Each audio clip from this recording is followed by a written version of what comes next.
సంగారెడ్డి జిల్లా అమీన్పూర్లో ఎప్పుడైతే రజిత ఆమె ముగ్గురు పిల్లలకు పెరుగన్నంలో విషం పెట్టి చంపేసింది అన్నటువంటి వార్త ఎప్పుడైతే బయటకు వచ్చిందో అప్పటి నుంచి కూడా ఈ కేసుని చాలా సీరియస్గా తీసుకుంది పోలీస్ శాఖ కూడా. అసలు నిజానిజాలు ఏంటి, ఎందుకని సొంత పిల్లల్ని, అది కూడా ముగ్గురు పిల్లల్ని, కేవలం 12, 10, 8 సంవత్సరాల పిల్లల్ని ఎందుకు చంపేసింది అనేటువంటిది ఒకటి. ఆ తర్వాత ఆమె కూడా ఆ విషం కలిపినటువంటి అన్నం తిన్నది. ఆ తర్వాత ఆమెకు కూడా కడుపు నొప్పి వచ్చిన తర్వాత వాళ్ళ భర్తనే స్వయంగా దగ్గరలో ఉన్నటువంటి ప్రైవేట్ హాస్పిటల్కు తరలించిండు అనేది ఫస్ట్ ప్రాథమికంగా మనకు తెలిసినటువంటి సమాచారం. కానీ పోలీసుల ఇన్వెస్టిగేషన్లో రోజుకో నిజం బయటకు వస్తున్న పరిస్థితి. యాక్చువల్లీ ఇదంతా చేసింది కన్న తల్లే, ఎవరైతే పిల్లల్ని చంపిందో ఆమె ఇదంతా కూడా చేసింది. కేవలం ఎందుకోసము అంటే భర్తతో కలిసి ఉండడం ఇష్టం లేక, అట్లాగే 10th క్లాస్లో ఆమెతో పాటు చదివినటువంటి శివ అనే వ్యక్తితోని వివాహేతర సంబంధం పెట్టుకుంది కాబట్టి అడ్డు తొలగించుకొని హాయిగా ఈ ఎవరైతే ఈ శివ అనే వ్యక్తి ఉన్నాడో 10th క్లాస్ ఫ్రెండ్ అని చెప్తున్నారు.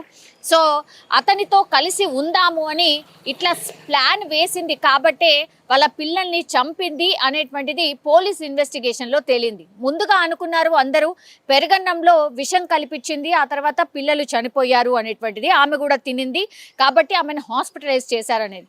ఇది కూడా ఒక నాటకమే అని పోలీసుల ఇన్వెస్టిగేషన్లో తేలింది. యాక్చువల్లీ ఆమె ముగ్గురు పిల్లల్ని విషం పెట్టి చంపలేదు, ఒక్కొక్కరిని ముక్కు మూసేసి ఆమెని దారుణంగా చంపేసినట్టుగా ఆమె స్వయంగా పోలీసుల ఇన్వెస్టిగేషన్లో చెప్పినట్టుగా మనకైతే ఇన్ఫర్మేషన్ ఉంది. సో ఒక్కొక్క విషయాన్ని ఆమె ద్వారా తెలుసుకునే ప్రయత్నం చేసినప్పుడు ఇదంతా బయటకు వచ్చిన పరిస్థితి. ముందు చెన్నయ్య అంటే భర్త మీదనే అనుమానం వ్యక్తం చేశారు. ఎందుకంటే ఆ భర్తకి చెన్నయ్యకి ఇది రెండవ పెళ్ళి, బట్ రజితకు మాత్రం ఫస్ట్ మ్యారేజ్. సో పెళ్లి చేసే కంటే ముందే రజిత తల్లిదండ్రులు ఈ చెన్నయ్య పేరు మీద ఉన్నటువంటి భూమిని కూడా మా పిల్ల పేరు మీదనే, అంటే రజిత పేరు మీదనే రాసియాలి, ఆ తర్వాతే మీకు మ్యారేజ్ చేస్తాము అనేటువంటిది. అప్పటి నుంచి కూడా రజిత తల్లిదండ్రులు చెన్నయ్యకు సంబంధించి ఏదైతే అంటే చెన్నయ్యని గుప్పెట్లో పెట్టుకోవడం అనుకోవచ్చు, లేదంటే చెన్నయ్య బాగా చూడకపోతే మరి మా పిల్ల పరిస్థితి అనుకున్నారో ఏంటో, ఏ తల్లిదండ్రులైనా అట్లాగే ఆలోచిస్తారు. కానీ అప్పటి నుంచి కూడా రజిత తల్లిదండ్రులు ఒప్పించి మరీ రజితనిచ్చి చెన్నయ్యకు మ్యారేజ్ చేయడం జరిగింది. అయితే చెన్నయ్య మొదటి భార్య అనారోగ్యంతో చనిపోయినట్టుగా చెప్తున్నారు. ఆ తర్వాతనే చెన్నయ్యకి రజితనిచ్చి మ్యారేజ్ చేయడం జరిగింది. కానీ వీళ్ళిద్దరి వయసు చాలా తేడా ఉంది. అంటే రజితకు 30 సంవత్సరాలు అయితే చెన్నైకి 50 సంవత్సరాలు. సో పూర్తిగా 20 సంవత్సరాల డిఫరెన్స్తో మ్యారేజ్ చేయడం జరిగింది. మరి అప్పుడు రజితని ఒప్పించి మ్యారేజ్ చేశారా ఏంటి, ఆ కోణంలో కూడా విచారణ చేసినప్పుడు రజిత అవును, మా తల్లిదండ్రులు ఇచ్చే స్తోమత లేకపోవడంతో సెకండ్ మ్యారేజ్ అయినటువంటి ఈ చెన్నైకి ఇచ్చి మ్యారేజ్ చేయడం జరిగింది. నాకు ఇష్టం లేకుండే, నాకు మొదటి నుంచి కూడా ఈ శివ అనే వ్యక్తే ఇష్టము అనేటువంటిది ఇన్వెస్టిగేషన్లో పోలీసులకు చెప్పినట్టుగా కూడా చెప్తున్నారు. అయితే 13 సంవత్సరాల తర్వాత మళ్ళీ శివతో ఎప్పుడు కలిసింది ఏంటి అని అంటే 6 నెలల క్రితం ఈ 10th క్లాస్ బ్యాచ్ వాళ్ళు ఎవరైతే ఉంటారో, ఇప్పుడు శివ కావచ్చు, రజిత కావచ్చు, ఆ స్కూల్ మేట్స్ ఎవరైతే ఉంటారో ఆ బ్యాచ్ అంతా 6 నెలల క్రితం వీళ్ళందరూ ఒక గెట్ టుగెదర్ని ఏర్పాటు చేసుకున్నారు. అప్పుడు మళ్ళీ శివతో కొంత ఎక్కువగా చనువుగా ఉండడం, అక్కడి నుంచి వాళ్ళు ఫోన్లు మాట్లాడుకోవడం కావచ్చు, వీడియో కాల్స్ తరచుగా అప్పుడప్పుడు కలిసినట్టుగా కూడా పోలీసుల ఇన్వెస్టిగేషన్లో తేలింది.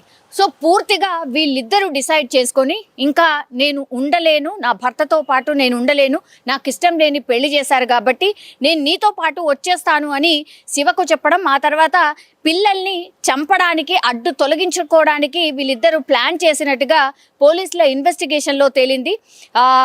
గత 2-3 సార్లు కూడా ఈ పిల్లల్ని ఎలా వదిలించుకోవాలి అనే ప్లాన్స్ కూడా వేసినట్టుగా కూడా పోలీసుల ఇన్వెస్టిగేషన్లో రజిత ఒప్పుకున్నట్టుగా చెప్తున్నారు. అంటే పిల్లల్ని చంపాలనే ప్లాన్ దాదాపుగా 6 నెలల ముందు నుంచే రజితకు ఉన్నట్టుగా చెప్తున్నారు. సో ఏ మాత్రం కూడా ఇష్టం లేని పెళ్లి చేసినట్టుగా రజిత పోలీసుల ముందు చెప్పినట్టుగా కూడా ప్రస్తుతం అయితే మనకున్నటువంటి ఇన్ఫర్మేషన్. సో శివ అట్లాగే రజిత ప్లాన్ ప్రకారమే పిల్లల్ని అడ్డు తొలగించుకున్న తర్వాత చెన్నైని కూడా అట్లనే అడ్డు తొలగించుకోవాలి అనుకున్నారు. అందులో భాగంగా ప్లాన్ కూడా వేసిండ్రు. కానీ ప్లాన్ ఎక్కడో బెడిసి కొట్టింది. ఆ తర్వాత ఇప్పుడు 3 పిల్లలు అయితే చనిపోయినరు. కానీ ఇప్పుడు చెన్నయ్య ఆ రోజు రాత్రి నైట్ డ్యూటీ ఉంటుంది కాబట్టి ఆయన ఎస్కేప్ అయినట్టే అనుకోవచ్చు. మరి ఆయనని ఎట్లా చంపాలనుకున్నారు ఏంటి అనేది తెలియదు. ఎందుకంటే ఈ 3 పిల్లల్ని మాత్రం పెరగన్నంలో విషం కలిపి పెట్టారు అనుకున్నారు. కానీ కాదు, ఆమె గొంతు నులిమి అంటున్నారు. లేదంటే ఈ ముక్కు మూసేసి 3 పిల్లల్ని కూడా రాత్రిపూట చెన్నయ్య ఎప్పుడైతే రాత్రి డ్యూటీకి ఆయన వాటర్ ట్యాంకర్ డ్యూటీ చేస్తూ ఉంటాడు కాబట్టి ఆ వాటర్ ట్యాంకర్కి సంబంధించిన నైట్ డ్యూటీ ఉండింది చెన్నయ్యకి. ఆ రోజు ప్లాన్ ప్రకారం 3 పిల్లల్ని చంపేసింది. ఆ తర్వాత కడుపు నొప్పి అని నాటకం ఆడింది రజిత. అందులో భాగంగా హాస్పిటల్ అయితే జాయిన్ అయింది.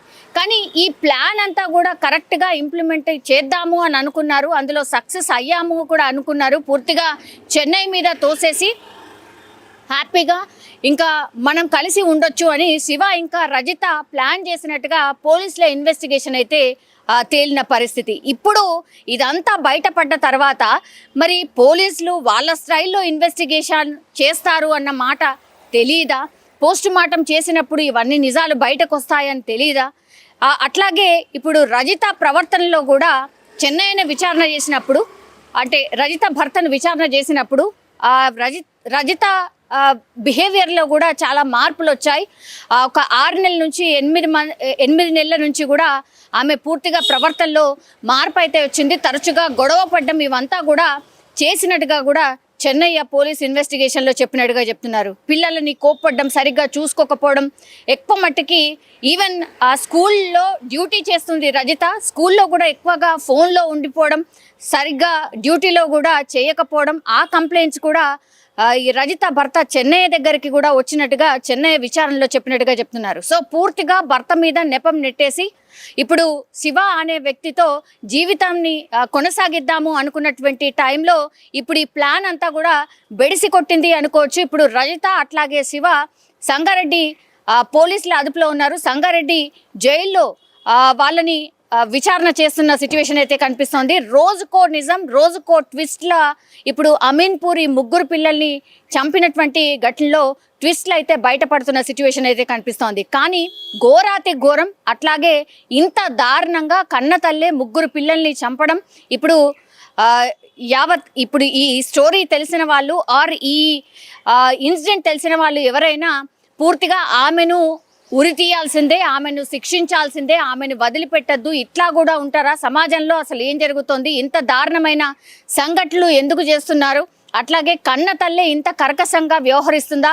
ఇట్లా రకరకాలుగా అందరూ మాట్లాడుతున్న సిచ్యువేషన్ అయితే కనిపిస్తోంది. కానీ ఆమె మనసులో ఏముందో, ఆమె ఏమనుకుందో అది చెయ్యాలనుకుంది.